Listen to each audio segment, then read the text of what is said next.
How does Taylor Swift rock black lipstick during one era and a crystal-studded bodysuit during another and still look and feel just like her?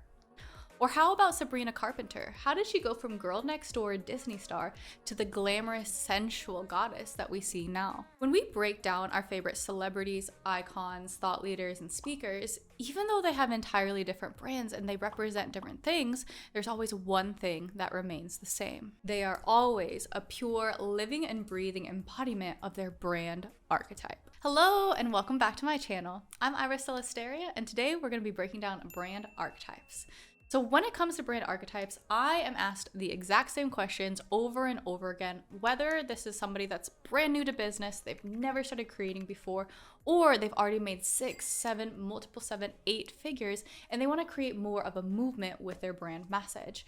When you want to become irresistible, when you want to get so many fans, when you want the entire world supporting you and your dreams, not just working from you, but the entire world supporting what it is that you're wanting to create, it all comes down to how well you can embody your brand archetype. Inside this video, I'm going to be breaking down 3 different areas when it comes to brand archetypes. Number 1, what are brand archetypes? Number 2, what is my brand archetype fusion? And if you don't know what that means yet, don't worry, I'm going to cover that. Another way you can look at that specific question is, what are the layers that make up my brand archetype? And the last question, if not the most important, is how can you use your brand archetype to your advantage? If you're ready to build a brand that not only looks good but feels just like you, then grab your pen and paper and let's get started. Before we had brands, before we had marketing and sales pages and funnels, we started with stories. We would sit around the fireplace sharing stories of epic adventures, wild rebellions, and tales of forbidden love. And while some stories would be told and instantly forgotten, there were others that would be captivating, and they would be told over and over again from generation to generation. Not just because they were entertaining, but because the characters that were shared and talked about were iconic. Carl Jung, the father of analytical psychology, called these reoccurring characters archetypes. Universal patterns we all recognize through every single culture and every single era, because every single one of these archetypes lives within us. And even now, in music videos, on TEDx stages, and 15-second reels, the archetypes are still there. We're drawn to certain people not just because of what they say or how they dress, but because of the energy that they represent. These people don't just have a brand, these people are the brand, and that's why you can feel them, and that's why they take the world by storm. So, what are brand archetypes? Brand archetypes are universal blueprints that shape how others see, feel, and respond to your brand. There are 12 core brand archetypes. Each brand archetype has a different set of values and a different emotional signature that it represents. I'm not going to be doing a deep dive on each of those brand archetypes inside of this video, but I do have a free quiz and an online portal where you can do a deep dive. I will link it down in the description below. Once you know what your brand archetype is, I want to know. Comment it down in the comments, and if you'd like me to do a deep dive on your specific brand archetype, let me know what it is and that you would like me to do a video on it, and I will get to it next. And while we can connect with all of the brand archetypes, there will be some brand archetypes that just feel like home. It doesn't feel like you're performing or putting on a mask, trying to be somebody that you're not. When you're being and embodying and marketing with that specific brand archetype in mind, it actually feels like you're being more of who you were born to be. Your brand archetype isn't something that you choose. It's about owning who it is that you already are. But let's get real. You don't just have one part to your personality. You are multidimensional. So how can a simple brand archetype really define the totality of all that you are? So if you're thinking, Iris, there is no possible way that a single brand archetype can fully define every single thing that I am, you would be right. Every brand has nuance because as humans, we are multidimensional. So we're not looking to find what brand archetype we are and then cram all of our personality into a small little box. It's about understanding the 3 layers that make up your brand archetype. While some brands have a dominant archetype, other brands have a perfect 50-50 split between 2 core dominant archetypes. But the most standard type of brand is a more nuanced brand where there is a core dominant level, there's a supporting archetype, and there are hidden archetypes that are woven deep into the messaging and positioning. So now that we've broken down what brand archetypes are, let's take this a little bit deeper. Let's break down what your brand archetype fusion is and how to understand the dominant, the supporting, and the hidden layers that make up your entire brand archetype fusion. Layer 1, the dominant archetype. For layer 1, your dominant archetype is just like your sun sign if we're looking at zodiac signs. Your dominant archetype is what you represent out to the world. It's the energy that you live by. It's the legacy that you're here to create. Think of it as what's the core story that you want to leave behind once you've passed. That's what your dominant archetype is. Your dominant archetype is what people think of and what they feel as soon as they think about you. It's not necessarily how you process information or how you connect with the world. It's about what you represent out into the world. Most personal brands have one dominant archetype along with supporting and hidden. But for the brands that have two dominant archetypes, they don't have any other brand archetypes because there are two dominant archetypes that sit at the surface. Now for the next layer, your supporting archetype. If your dominant archetype is all about what you represent out to the world, your supporting archetype is about how you communicate and how you connect with the world. So if your dominant archetype is the story that you and your life represent, your supporting archetype is the stories that you choose to share. And lastly, your hidden archetype. Not every single brand has a hidden archetype, but your hidden archetype is the subtle flavor and the nuance that goes underneath the surface. For some people, your hidden archetype isn't demonstrated at all. It's in the way you talk. It's in the jokes that you make. Your hidden archetype is all about your values and your standards that come across unconsciously when you're connecting to other people. Sabrina Carpenter is a really good example of this. Her dominant archetype is pretty obviously the lover. She's very sensual, she's very feminine, but the way she communicates with the world is she makes lots of jokes and she's really funny and she's really clever and very witty, so she's very disarming. Her hidden archetype is actually the jester, where she says these kind of offhanded comments that just make you laugh and you kind of take life a little less seriously because of the way she speaks. So now that we know what brand archetypes are and the different layers that make up your brand archetype fusion, let's get into the last juicy topic for today. How do you use your brand archetype to gain your advantage? Anybody can take a quiz and find out what their archetype is, but very few people have mastered the art of applying their archetype to every area of their business. So in this final section, I've broken down 5 core areas that you can start to apply your brand archetype so you can gain your advantage. Number 1, embodiment. So before you edit your brand colors or change your style or get your haircut done or anything, I actually want you to prioritize embodiment of your brand archetype. So most people, when they think about branding, are thinking about colors, typography, visual design style, graphic design, social media, etc. But before you get into any marketing, I really want you to lock in on the embodiment of your brand archetype. For example, if your brand archetype is the innocent, I want you to get really comfortable with being vulnerable and feeling really safe and secure in an embodied innocent archetype.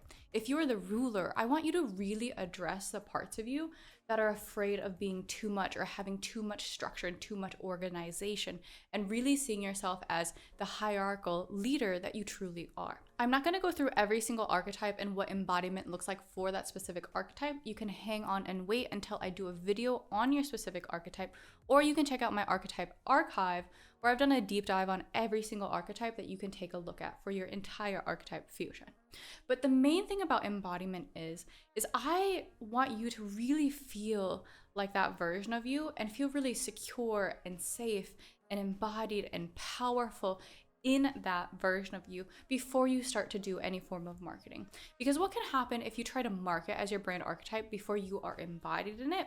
It's going to come off as fake. It's going to come off as not honest and not in integrity, because you won't technically be in integrity yet, right? Even though that's your core brand archetype, if you don't feel like that version of yourself, if you don't look in the mirror and see yourself as that version of yourself, it's really hard for you to authentically show up in that specific way. So the very first thing before you do any form of marketing or editing your style in any way, shape, or form, make sure that this version of you feel so locked into that archetype, and that no matter what anybody else can say about you, you trust that this is part of who it is that you are, and this is who you want to show up as. The more you're connected to your brand archetype, the more in integrity you're gonna sound and the way you're going to show up. So when you start to be extra bold as the hero, it's not gonna come off as you trying hard. It's gonna come off as, wow, this person is so empowering. So it's gonna just come off as really authentic. Number 2, your message. Once you start to lock into your embodiment of your archetype, you're gonna notice that what you wanna talk about or the way you wanna talk about your content is actually going to shift automatically. So before you start editing your content or changing up your content style, and still before you do your visuals, I want you to get really crystal clear on what is your message, what is your brand message. Whether you're a coach, you're a consultant, you're a thought leader, a speaker, or a creator, there's going to be a core message that underlies all of the stuff that you create. It's what you are here to represent, and you want all of your content and you want your entire essence to keep reiterating this main core story. This doesn't mean you're not going to have different content pillars and different topics you do talk about, but there should be a core message that's perfectly aligned with your brand archetype that all of your content, all of your marketing is going to re-represent over and over and over again. Now, number 3, your content. When you get to this point, you have taken the time to embody your brand archetype, you have refined your message, and now it's time to start creating. Not only do you need to think about who you're creating for, but you also want to think about what content allows your genius to shine the most. Embedding your brand archetype into your content is not only about the tone, but it's also about where you're posting, what type of content format, and also the rhythm, how often you are posting. If we were to use an example, let's say you're the explorer archetype, which is all about adventure and travel and expanding of the consciousness, but also expanding of experiences. The explorer archetype gets really great engagement when it comes to travel content, travel vlogs, but also high quality cinematic shots, so drone shots or really luxurious travel destinations. But if we were to apply that same type of content to, let's say, the sage archetype, that content would not perform very well. The sage archetype shines the most when their genius can really be on display for the world. And their genius comes down to their ability to take really complex ideas and break them down into bite-sized information. Articles, blogs, long-form video, informational videos. These are the types of content that allow the sage to shine the most. Your content is that touch point between you and your embodiment and the rest of the world. So you want to make sure you're creating content and spending your time wisely, creating content that actually allows you to really shine. Finally, number 4, your visual aesthetic. The number one thing that everybody thinks about when we're thinking about brands. When we're talking about visual aesthetic, we're talking about typography, brand colors, visual design aesthetic when it comes to your social media accounts, your thumbnails, etc., but also the way that you dressed, the way you do your hair, what color your hair is, the way you do your makeup. Your visual aesthetic is what speaks for you even before you open your mouth. So what we want to make sure is that your visual aesthetic is reinforcing the same values, the same message, the same ideology as your brand message, and also your own embodiment as well. As you upgrade your visual aesthetic, you will start to notice that you don't have to explain yourself to other people. People just see you and they understand what it is you're trying to represent. It's not about trying to make other people like you. It's about you using your visual appearance to really match your core embodiment and your brand message as well. And the last area, number 5. Number 5 is all about your relationship with the external world.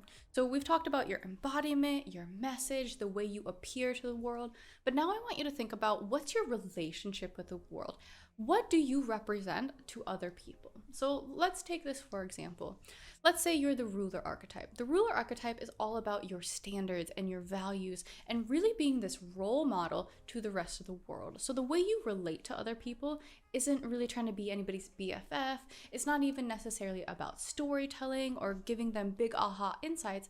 It's about demonstrating what high quality standards really looks like. When you understand your relationship to others, it's going to determine where you show up, when you show up, the language that you use, and it's also going to kind of reinforce your embodiment of your archetype as well. The reason why some brands feel fake isn't necessarily because they're being inauthentic, it's because they're highlighting the characteristics within themselves that kind of fight against their natural archetype. So when they start to be really bold, it just comes off as kind of ick.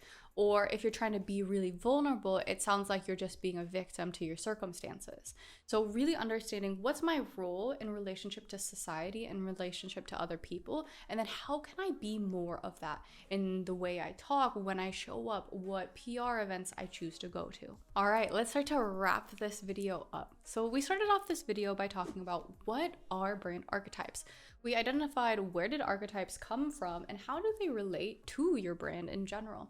Then we actually took that so much deeper and we started to identify what are the layers that make up your brand archetype. In other words, your brand archetype fusion. And then we finished this off by talking about how you can actually integrate your brand archetype into your business and into your brand right now so you can be more of who it is that you already are and allow that to shine into the world. That's all I've got for you in this video. I will see you next time. Ciao for now.